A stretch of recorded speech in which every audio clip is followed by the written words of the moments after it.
Nyana tetap nanya ke kula, Kiai itu gimana sih ini? Sebetulnya begini, Cikula. Di Indonesia ada Wali Songo.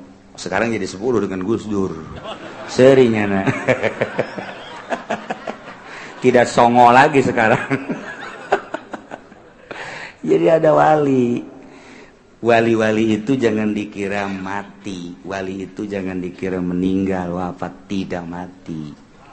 Ketika wali itu sudah bergerak, wah sudah sulit untuk diantisipasi. Jadi kita punya kepercayaan secara gaib, di samping secara zohir kita antisipasi, gaibnya secara batinnya ini ada para wali Allah. Jawa Timur, Jawa Tengah, Jawa Barat, Banten, makanya di Banten enggak gerak, lah dipasrahkan sama Maulana Hasanuddin sudah. Makanya kalau kita ke Banten tetap ziarah atau enggak ziarah. Ziarah kita alhamdulillah, enggak ziarah di mobil tetap harus soan di mobil. Salam ke Maulana Sahibul Wilayah. Itu juga kalau kita ke Demak, di mobil saja kalau kita enggak ziarah. Itu juga terus sampai ke Jawa Tengah, Jawa Timur gitu. Eta kukula di bejaan gua sih tenang aja kula. Jangan gerak mah maranehanana. Ima langsung wa imanyana nempel. وتقضي لنا بها جميع ما نطلبه من الحاجات وترفعنا بها عندك على درجات. Ketika Muhammadiyah ngaharamkeun jeung ngamusrikeun zarah, Persis ngaharamkeun jeung ngamusrikeun zarah, PKS ngaharamkeun jeung ngamusrikeun zarah, haram musyrik. Bejana ISIS teh bakal ngabongkaran kitu makam-makam, haram musyrik. Budak leutik nang saha mandu zararah, orok zarah orok zarah orok, wabeh zararah, oh kawali sanga hese teu bisa ditahan. Ieu mah eueuh nu ditahan harayang sorangan datang ka Amin Rais pegeleun. Ya cak Amin Rais teh diulah-ulah di musik-musik endahan pohara. Aju di lingkungan makom nagatun nyarieun non losmen dan lain sebagainya. Wah, rarame. Mata kuari cicing banyak nak. Mun ditanya gimana itu cara sebodoh. Emang kenapa? Capek gua. Gerak Allah ese. Asal geus gerak Allah ese na naon ge. Ese. Dumantek diurang teh kan diurang ieu bakal ieu diurang di Indonesia. Di Indonesia teh ieu nu paling dikhawatirkeun ieu wahabinisasi. Ejeng kitu si ahinisasi. Kumaha aing ngomong eta? Aing nurutan nu hebat padahal teu becus. Iya untuk mewahabikan jeung mensyiahkan teh ya, engke bakalna ieu dibere beasiswa baik di Indonesia maupun dikirim ke Iran atau ke Saudi Arabia. Nu dimaksud kumaha ieu? 10 tahun ke depan supaya Indonesia benar-benar jadi Wahabi ulah aya Sunni. Sebab nu ngahalangan ieu KBG adalah Sunni. Ngahalangan gerakan-gerakan politik, gerakan ekonomi dan lain sebagainya. Nu jadi penghalang teh Sunni. Maka carana bae kuari mah wahabikeun, syahkeun. Eta mah kan geus aya di genggeman Amerika. Mulai Kiai Jawa Timur, Jawa Tengah marudah. Bagaimana ini untuk mengantisipasinya? Musyawarahnya ada di ditu. Jawa Timur, Jawa Tengah, anu tinggalin hanya Jawa Barat jeung Banten. Tinggalin jeung nama. Teu pernah aya musyawarah. Jawa Timur mah geus musyawarah bagaimana untuk mengantisipasi. Jawa Tengah geus musyawarah bagaimana untuk mengantisipasi. Tapi Jawa Barat jeung Banten mah santai. Aya organisasi di Banten aya. Aya tokoh aya. Kunaon teu udah atuh di situ bae Banten mah. Mun golok mah bener. Terus diasah bae ti kuari kan. Jang naon mencit korban. Beda karakter geus kos kitu bae. Disebut tinggalin embung ban Banten mah. Maju henteu deui Banten mah geus kos kieu bae. Kos kitu Banten mah. Jawa Barat teu. Batur mah geus menghasilkan gerakan kan Jawa Timur untuk mengantisipasi ini, Jawa Tengah kayak gini, akur ke para tokoh baik kiai maupun politisi. Coba bagaimana kita baik di organisasi maupun antar pesantren geus ngadu tek oh ya Jawa Barat jeung Banten ente datanglah bagaimana Pak Kiai Kakulai bagaimana lagi untuk mengantisipasi itu iya cekulat itu bagaimana ya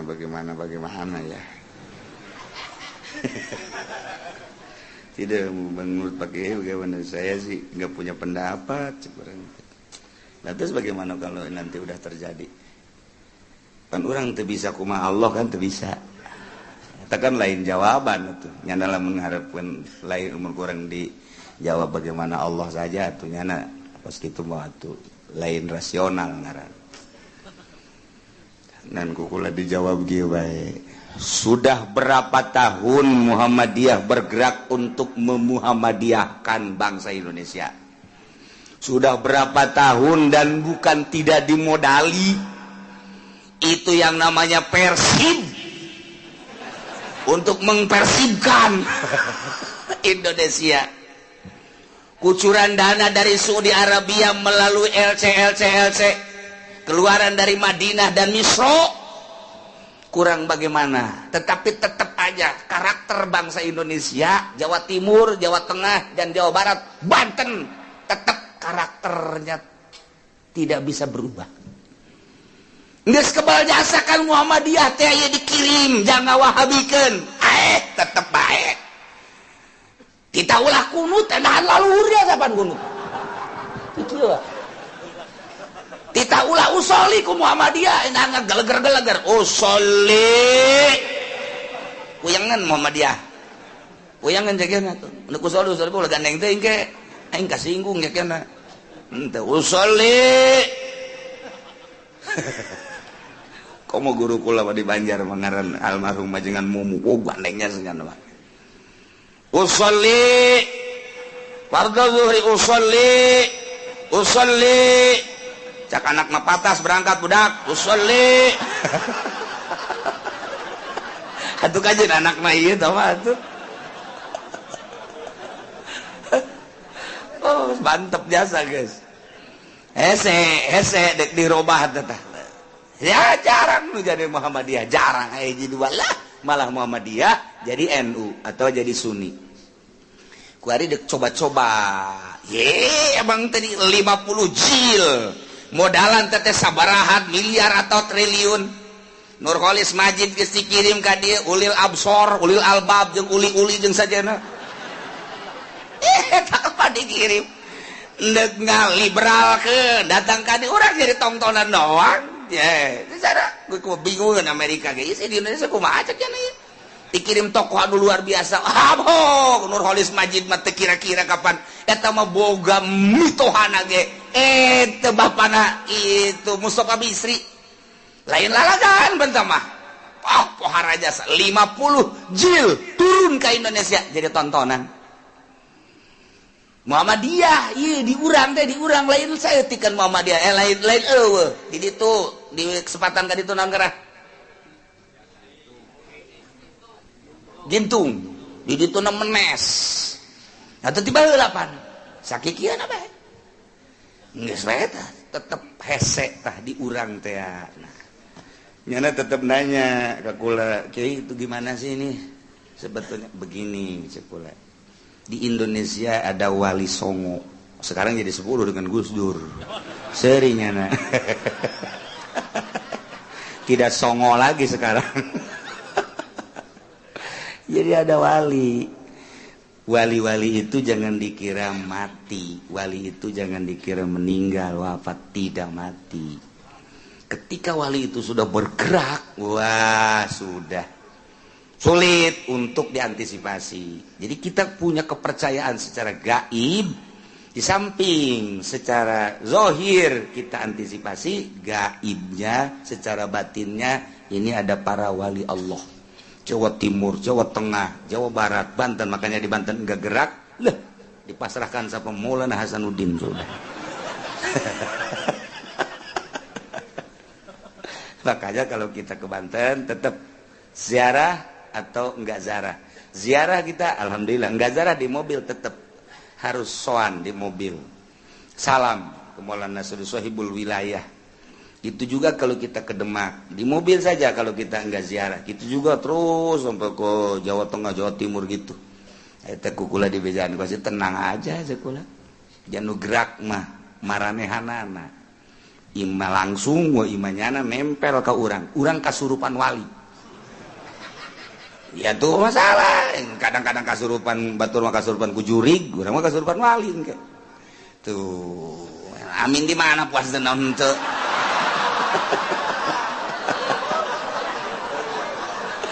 Aduh, Masya Allah. Ieu mahar tidak tetap kurang jaga-jaga, tetapi urang make zohir jeung batin. Zohirna supaya rasional secara real, batinna urang mohon ka Gusti Allah dumadeheus ruruba ka jelema nu geus deukeut ka Gusti Allah. Indonesia teh boga karakter seperti kieu. Kajunting urang Madura cicing di mana bae tetep nyana Madura bae heran Indonesia. Madura bae tetep. Urang kitu naon gara Demak cicing di mana bae karakter Demakna teu leungit. Banten, kuari Banten pindah ke Jawa Timur, Banten bae. Dia kok ini golok dia sih. Kitu bae teh urang Banten mah. Padahal mah nyaho bener nyonte. Nyau gagah jalan tegan kis-kis bae teh mah. Eta Banten dah. Ya, urang karakter di urang teh sekarang itu bae. Teu daek robah. 350 tahun, 3 abad setengah dijajah ku Belanda, karakter teu robah. Maka pengkajian Indonesia, pengkajian Amerika 5 negara terhadap Indonesia kesulitan. Ya saya ceknya Indonesia. Geus antepkeun bae geus. Kumanyana bae jeung Ige nyana ieu kan dijieunnan nyana Jokowi nyana ge geus rada leutik hate. Bener teh moal si budak ieu. Ya bingung cek kira ieu. Ieu kuari kan keur dia wah tarik ulur nyana geus gede hate asana Jokowi mantep ya. Tapi kan per detik ieu nyana masih cangcaya kan. Sanu nyaho Jokowi cuma teh udeng-udeng.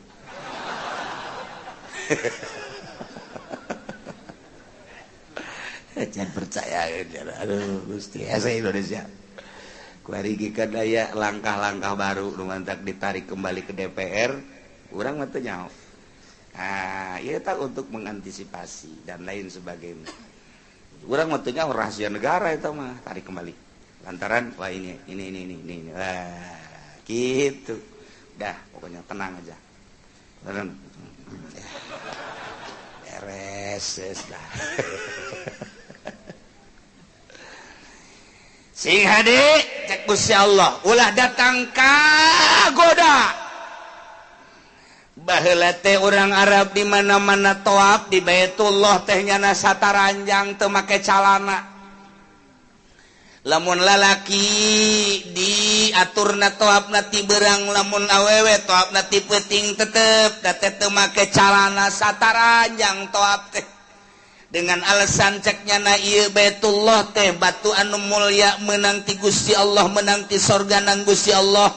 Ku ayana sakitu urang ulah mawa dunya dideketkeun ka Baitullah, ai baju pakaian eta teh termasuk dunya geus urang toab sabelegenyeng bae ulah make nanaon. Pikiran kuno kos kitunya. Baju mah dunia cakina samping dunia dan lain sebagainya geus ieu mah batu teh kapan batu anu mulya geus ulah dihijikeun nu mulya jeung anu hina ulah make pakaian sataranjang. Maka lalaki mah ti beurang di mana toab teh mun awewe ti peuting toabna teu barake calana teu barake cangcut aja. Waduh. Numanta Kangjeng Nabi teh titah ngadatangan orang Arab. Cek Gusti Allah wahai Muhammad bejakeun ka orang-orang Arab eta teh anu toab teh ulah sataranjang sabelegenyeng kos kitu teu bagus. Eta teh nutur-nutur hawa nafsu setan teh kos kitu kadang-kadang geus diatur teh berang lalaki peuting awewe lantaran manehanana atuh toab pakan sakahayangnya anak ujung-ujung nama bareng nya lalakinya awewe toabnya teu make calana. Mun kuari teruskeun urang ge betah.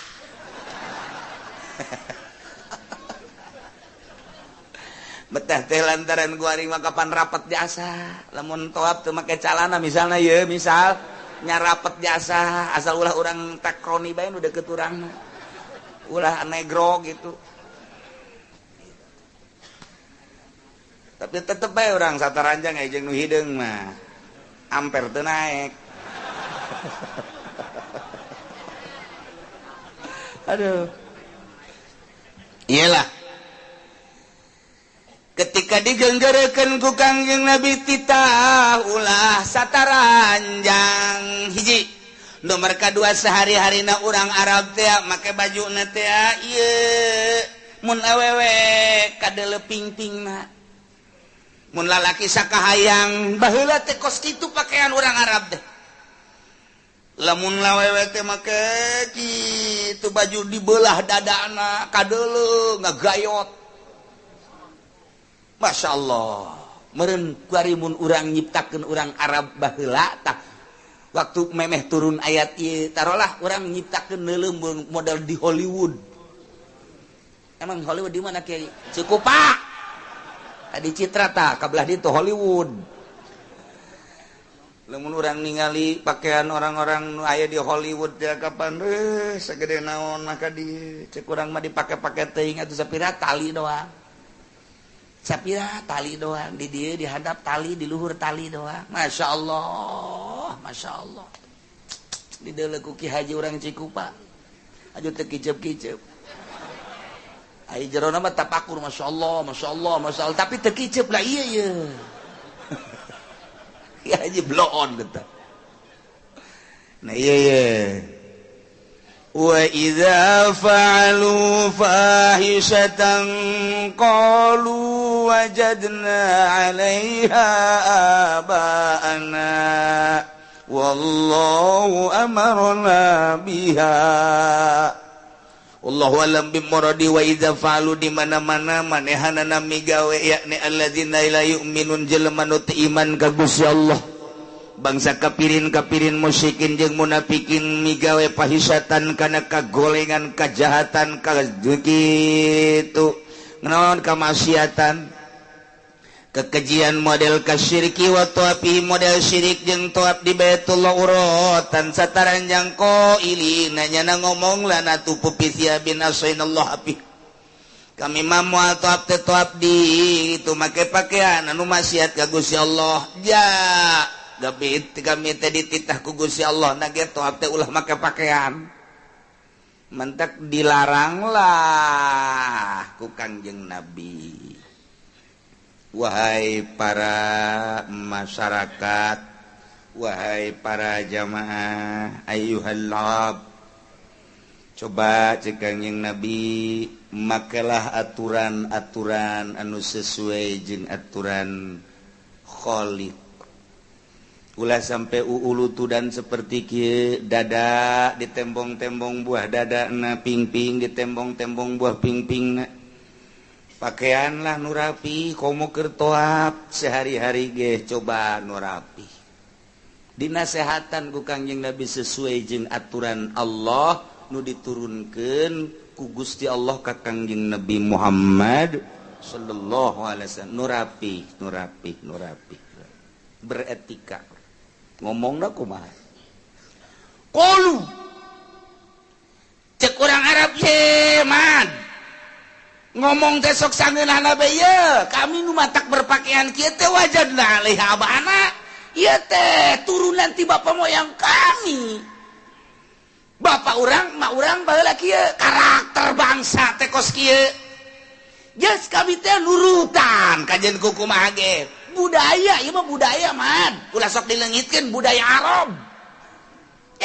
wajadna alaiha abana bapa moyang urang teh kos kieu ieu teh budaya ulah dileungitkeun budaya mah kajen kumaha ge nomor kahiji nomor kadua wallahu amarona biha ya Allah ge marentah kos kieu nu sabenerna mah mana tak kasanggeunana bae tah ngomong hiji nyana nyaritakeun bahwa ieu teh budaya ieu teh karakter bangsa ieu teh tuturunan ti bapa moyang ulah ditinggalkeun fakta deui nabihim ulah tuturkeun nomor kadua ieu nu teu ngeunah nama man wallahu amarona biha Allah ge marentah kos kieu ka urang paneta nyedakeun ka Allah pan Kangjeng Nabi teh utusan Allah pan leuwih nyaho Kangjeng Nabi meureunan ja Kangjeng Nabi teh utusan tapi atuh kunaon manehna nyedakeun anak ka Gusti Allah ye nyanyahoanan mad ye ieu Allah marentah kos kieu ka urang ye sia mah budak kamari teu nyahoan naon sia mah ngadaruihna ge pandeuri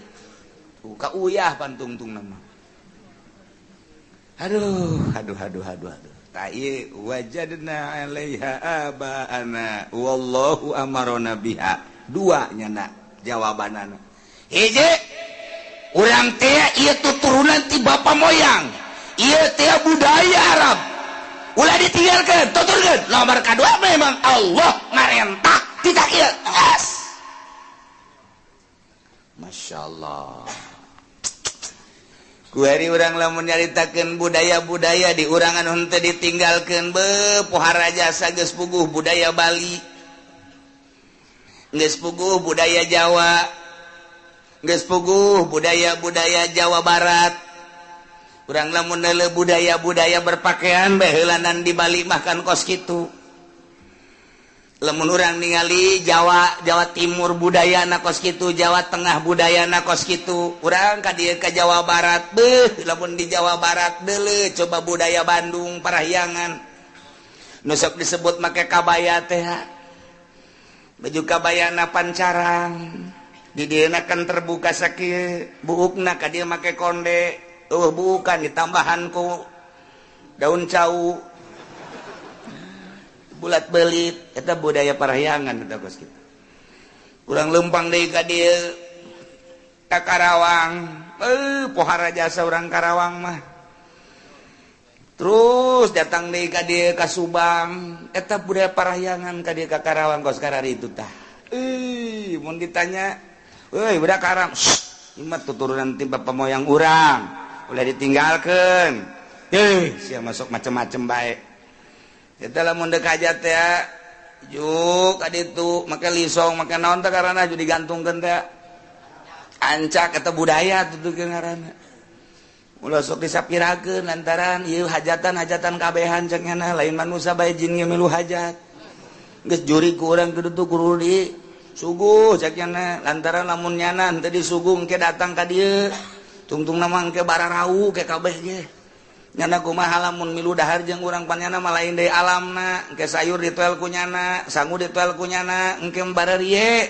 nu mantak suguh ka ditu teh teh budaya kolot urang baheula make lisong nu gede ka ditu ayo kada ka ditu sot beres pu lisong 5 sogo gede kieu cucur sagala bakakak sagala naon atuh budak angon mandeuleukeun ieu ceknya mantep jasa ya beres anu ngancak na balik budak angon ka deui Jawa ieu horeng jurig na nyana horeng teh teh baheula mah kitu lamun deuk hujan sing ade mana cek teh budak botol urang ayun-ayun botol ayun nambing nih keur naon ieu keur ngasuh dah botol si diasuh di ayun-ayun sampai ulah hujan cenah teh di botol mah pantil aku hujanan saat ini terus dadan guludug terus bae terus sempak dibalangkeun terus ka kenteng eta budaya eta ya Allah lantaran guludug terus bae sanajan geus di ayun-ayun ge nyana neangan halu kuari mah mau godean tadi mah botol kali mah halu panjang jasa begitu ditanya nu nanyana ditutugeun bae wah aing pugu ieu beusi kahujanan siap tuh nyatanya ka aing budaya urang teh kos kadar itu Masya Allah dilengit-lengitkeun ku kiai lalaunan ulah cukup ku babacaan bae ulah make jeung sugah-suguh kitu lantaran eta teh mubazir ya geus teu kudu nah kuari mah ku babacaan bae geus lamun hajat supaya ulah aya jurig datang ka imah maca sholawat 4444 cak nu boga ieu mah puyeng aing mah deuk hajat kita baca sholawat sakumaha deuk jadi wali teh ya budaya tah wa idza fa'alu fahisatan qalu wajadna 'alaiha abana iba tuturudan ti bapa moyang bari Allah ge jam marentah ge gol Muhammad bejakeun innallaha la ya'muru bil fahsya sanyana Gusti Allah teu marentahkeun kana kapasaan kana kazaliman kana kemunkaratan kana dora kamaksiat kekejian teu Allah mah teu marentahkeun model kos kitu nomor kahiji nomor kadua eta nyedekeun ka Gusti Allah atakuluna 'alallahi ma la ta'lamun apakah maneh ngaromong ka Gusti Allah kana naon maneh teu nyaho maneh nyedekeun ka Gusti Allah sangeunahna abang sungut teu letahan letah teu tulangan sangeunahna bae pajar Allah nu marentah atakuluna apakah maneh ngaromong 'alallahi ka Allah ma la ta'lamun kana omongan nu maneh teu nyaho nyedekeun ka Gusti Allah pajar Allah marentah kos kitu taya hamzah istifham inkar teu Allah mah teu marentah model kos kitu kul bejakeun Muhammad ka anjeunna amara rabbi bil qisti Allah marentah pangeran kaula marentah kalawan jujur kalawan adil hiji wa aqimu jeung maneh kudu ngararadegkeun diri maneh wujuhakum menuju masjid atawa menghadap ka Baitullah inda kulli masjidin dina nalika setiap salat wada'u mukhlishina lahuddin ibadahanlah Gusti Allah dengan ikhlas saikhlas-ikhlasna tilu bejakeun Muhammad hiji amara rabbi bil qisti lamun urang neuleuh dina ayat lain qisti teh di ditu dina caritaan syahidallahu annahu la ilaha illa huwal malaikah nah kadituna bil qisti teh bahasa tauhid la ilaha illallah aqimu wujuhakum tangtungkeun ajegkeun awak anjeun wujuh teh beungeut tapi nu dimaksud awak majaz mursal min itlaqil juz wa iradatil kull inda kulli masjidin masjid teh tempat nu dimaksudna mah salat jadi min itlaqil mahal wa iradatil hal lempeng nama Muhammad bejakeun ka urang-urang Arab khususna umumna ka sakuliahing manusia amara rabbi bil qisti pamarentah rabbi pangeran kaula titah nauhidkeun ka Gusti Allah dengan sajujur-jujurna dengan bahasa la ilaha illallah teu aya pangeran wajib disembah kecuali Allah hiji ketika geus maca kalimatun thayyibah iman ka Gusti Allah di jerona aya parentah salat wa aqimu wujuhakum lempengkeun awak tangtungkeun awak badapkeun ka Baitullah salat inda kulli masjidin dina nalika salat nomor katilu wad'u ibadahan Gusti Allah mukhlishina lahud ikhlas ulah aya kasisi kagigir ulah aya muatan-muatan ngaji ikhlas salat ikhlas zikir cerita salat silaturahim ikhlas dan lain sebagainya kudu ikhlas ieu mah keur salat mukhlishina lahuddi yakin kama bada'akum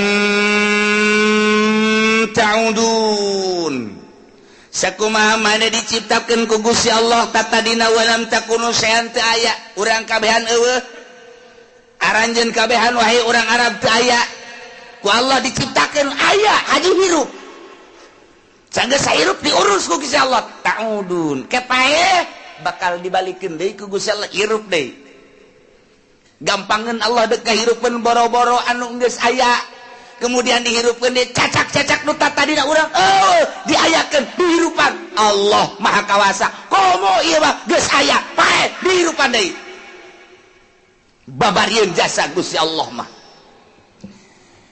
nu mentak engke begitu dibalikeun ku Gusti Allah jaga di yaumul kiamat teh bakal kanyahoan manusia teh aya dua bagian fariqun hada wa fariqun haqqa alaihimud dhalalah. Sabagian aya anu menang pituduh yakni anu iman ka Gusti Allah, iman ka Kangjeng Rasulullah. Didinya bakal ditendenan bendera mukminin di bawah bendera Kangjeng Nabi urang Kangjeng Nabi Muhammad sallallahu alaihi wasallam. Fariqun hada.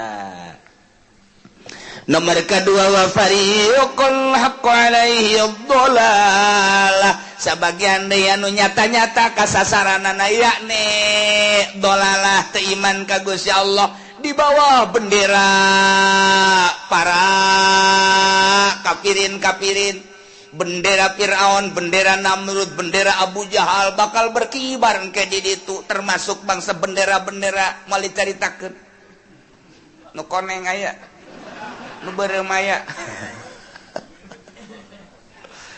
Ieu nu mantap kajen teuing kumaha ge tetep horenganan geus diciptakeun ku Gusti Allah seperti eta. Aya anu diciptakeun ku Gusti Allah ti mimitina memang eta teh bakal piimaneun, bakal piislameun. Atuh bada akumna ku Gusti Allah diciptakeunana engke sesuai jeung aturan. Nomor kedua aya anu diciptakeun ku Gusti Allah ieu moal piimaneun, atuh diciptakeunana mah hiwal ti Gusti Allah. Dina aturan-aturanana nu mantak lamun urang ngembalikeun kana ayat ieu horeng kabeh ge meunang ngatur Gusti Allah geus urang ti eueuh ka aya diurus ku Gusti Allah haju kuari daek ngadengekeun pangajian salat dan lain sebagainya ieu moal henteu kadituna berarti Allah teh endeup ngajadikeun fariqon hada golongan anu menang pituduh di bawah bendera Kangjeng Nabi urang Kangjeng Nabi Muhammad sallallahu alaihi wasallam. Kajen teuing dititahan ge harita tadina manehanana diciptakeun bakal dolalah mah dolalah bae ulah hese-hese. Lamun urang nyaritakeun kos kitu urang bakal bingung nu sabenerna mah lantaran anak Nabi aya nu teu iman. Kangjeng Nabi Nuh teh boga anak, Masya Allah, anak anu dipake kadeudeuh Kanaan ngaranna. Begitu ku Kangjeng Nabi Nuh dirayu, dibujuk dirayu supaya milu ka kapal tetep bae manehanana teu iman ka Kangjeng Nabi Nuh. Dicarekan kapan ku Gusti Allah Kangjeng Nabi Nuh teh lantaran nganggap anak lain turunan anjeun teh bakos kitu lantaran teu iman. Anak Nabi, anak Rasul kafir. Urang menyaritakeun Kangjeng Nabi Ibrahim bapa ku anjeun Azar eta kapan bapana teh tukang ngajualan patung. Nu mantak pasetruan anu sangat luar biasa antara bapa jeung anak. Bapana teu iman ka anak. Pamajikan Kangjeng Nabi Lut anu tadina sagulung sagalang tapi ternyata teu iman ka Kangjeng Nabi Lut. Pamajikan ku anjeun teu iman. Kangjeng Nabi urang paman anu luar biasa dipake kadeudeuh jeung kanyaan ku Kangjeng Nabi Abi Thalib tetep bae teu iman geus puguh Abu Jahal geus puguh Abu Lahab dan masih banyak sederetan abu-abu yang lainnya pohara jasa teu iman nu mantap ulah kaget lamun itu bapa nama cenah kiai pan anak kakara kiai atuh anak Nabi lain guna non cenah boet nya le bapa nama cenah luhungnya tapi anak nama tukang judi kos ya ulah loba omong geus kitu diciptakeun anak ku Gusti Allah masyaallah inggis ye urang lamun digali kos kieu bae penciptaan Gusti Allah ieu adalah hak Gusti Allah kumaha Gusti Allah bae masyaallah batak engke bagi dua sapanta nu iman nu meunang pituduh sebahagian nu teu iman nu meunang teu beudang pituduh ta ieu kabeh horenganan nu teu meunang pituduh nu tadi diomat-omat teh kade cek Gusti Allah la yaftinannakum syaitan ulah kabujuk rayu ku rayuan setan mantak ti dieuna nu bantak parikol haqqo alaihi dhalalah ieu teh meunang kasasaran manehna mah innahum muttaqadus syayatina auliya min dunillah. Sebahagian anu meunang kasasaran mabok aya dinyana, judi aya dinyana, zina aya dinyana, bahkan teu percaya pangeran teh Gusti Allah padahal nu ngahirupkeun Gusti Allah, nu ngurus Gusti Allah, tapi nyana teu percaya ka pangeran bahwa pangeran teh Gusti Allah. Urang mah kuarikan nu normal ya, heueuh nya herannya. Urang mah heran ka Josbus. Padahal mah nyana teh kapan diciptakeun ku Gusti Allah tapi nyana teu iman ka Gusti Allah, heran. Nu dianggap kamari ieu sugan teh si Obama bakal iman tapi ternyata orang melanjutkan laku lampah Josbus. Bill Clinton datang ke urang sugan teh mah bakal iman orenganan kos kitu. Padahal mah ciptaan Allah tapi nyana kafir. Tapi si Junaid mah urang lembur teu nyaho ka ler kidul, ka Hollywood teu nyaho, ka Citra teu nyaho. Beuh, kopeahna ge teu ganti-ganti geus beureup. Ka masjid deui, ka masjid deui, ka masjid deui. Menyaho ka pangeran. Mun ditanya Junaid ka mana? Masjid. Nek naon salat, nyembah ka pangeran. Sia titaku saat nyembah aing menyaho bae ngaji. Sugan titaku masih maing ge ngaji. Lain sia ibadah ka Allah. Menang kita menang kita ngaji mantak ke si Junaid bisa andasa jawabna sia mun salat di taku masih maing masa kadang kita tapi percaya aing mah ka Gusti Allah. Emang sia ngaji di mana? Aing mah masantren 20 tahun palingan sia bisa baca kitab henteu aing baca kitab mah bisa. Emang sia di pondok ke dieu kumaha aing mondokna nonton TV bae aing. Tapi teger batinna. Tuh. Iya urang mah ieu. Namrud. Nyana nyahueun pangeran teh Allah, Firaun. Firaun mah tadina mah nyahueun jasa malah. Pangeran teh Firaun ngan kabelah dina takabur. Haji nyandung aku pangeran. Jadi aku pangeran, tadina nyahueun pangeran teh nu nyiptakeun khalaqas samawati wal ardi. Firaun nyahueun. Tapi kabelah dina takabur ngaku pangeran. Pangeran kecuali aing. Awas ya, aing bisa ngahirupun bisa pengapain. Coba kos kumaha. 2 jelema, nu hiji ketrok paeh tuh. Nu hiji diantep hirup. Aing pokona mah cak aing paeh, cak aing hirup aing mah bisa maehan, bisa menghirupan. Cak anu neuleuh otakna sakitu doang pangeran. Oh, itu pangeran Firaun eta kos. Geus awas pokona mah nun teu ibadah ka aing, paehan ku aing. Aing ibadah, aing pangeran. Masyaallah.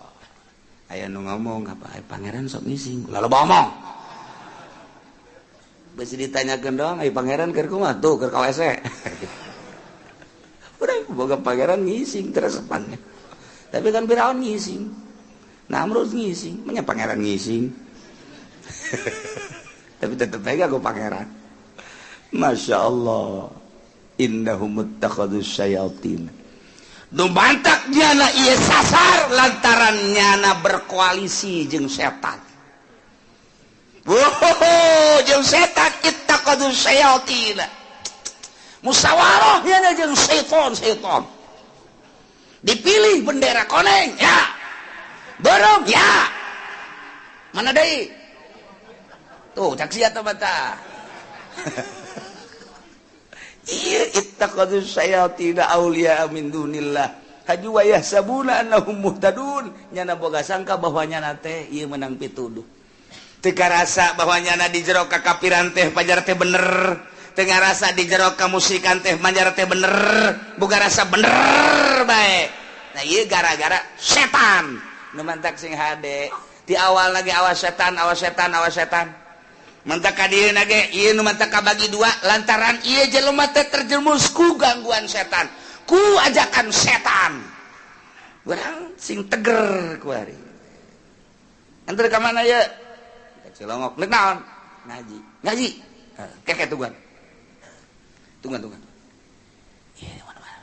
Ayo. Oh. Bener. Kayak tungguan lah ya, pakai samping kan. Ganti lah celana. Ke celana. Ayo guys. Cak bawa depan cina gaji. Engke ya aya perlu saya segede enggak tahu. Syaitanir rajim. Setan lo bisa bayar. Ya Allah, dek gaji tengah jalan aya nu ngajak ka Karang Bolong milu.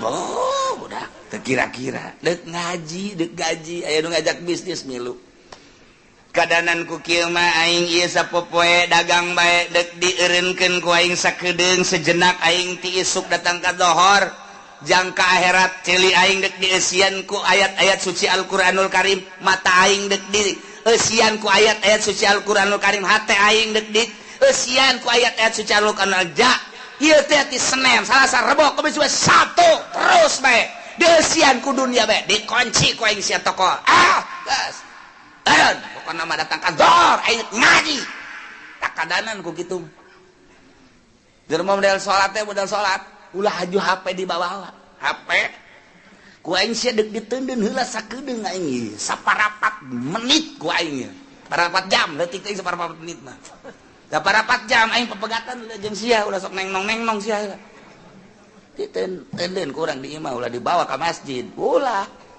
itu teu kuateun ka masjid bae kudu HP dibawa ditenden di hareup Allahu Akbar deuk eureun ieu haram teu eureun neng-nong bareng di deuleur remotna etana dangdut goyang lain Allahu Akbar kabiro kan teu bisa tak kos kitu tah HP ku aing digeuteun lah sia tah 4 jam setengah jam geus pepegatan heula komo urang dek jadi wali Allah titah pepegatan secara total jeung makhluk jeung dunia ulah dipinuhan hate urang ku makhluk ku dunia pegatkeun ti urusan dunia jeung makhluk ulah aya nanon hiji be Allah ngomong bisa praktek coba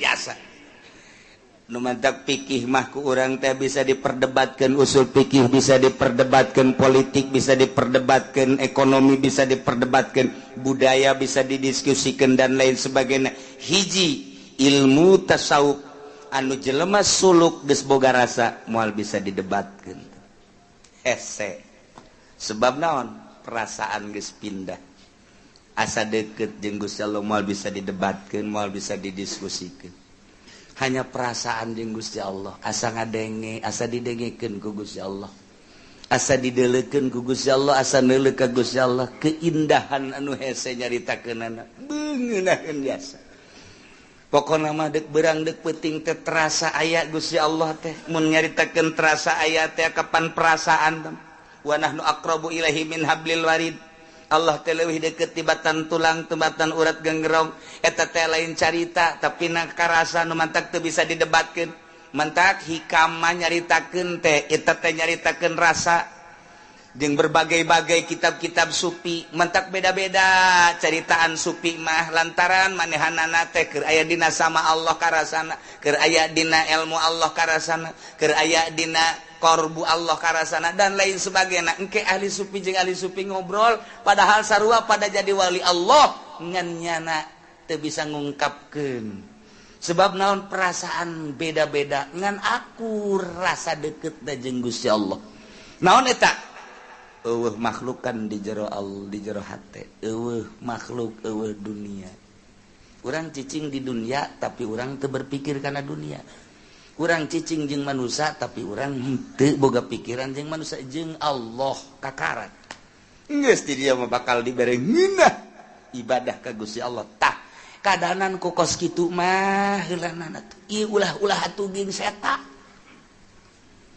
urang lamun geus datang ka dinya mah setan teh diome ku urang setan bisa diome urang lamun geus datang ka derajat di dinya tah urang geus pisah hate plek eueuh duniaan eueuh makhlukan setan kan kadeuleu ku urang diome ku urang digere sia ku aing sia aduh naon sia setan ulah sok digere-gere kieu ceuk getek alah sia sok ngagoda aing sia ka jeung ieu moal sia naon atuh cicing di dieu keur ngalilimpi doang ngalilimpi teh deuk ngagoda kan ceuk awas sia ku bisa diulinkeun ku urang setan indit sia ka ditu indit moal kagoda waliullah eta geus hatena mantep jasa Allah doang plek mantep tah lamun nu encan datang ka dinya kakara setan cicing di pundung cicing di pundak cicing di biwi cicing dibujuk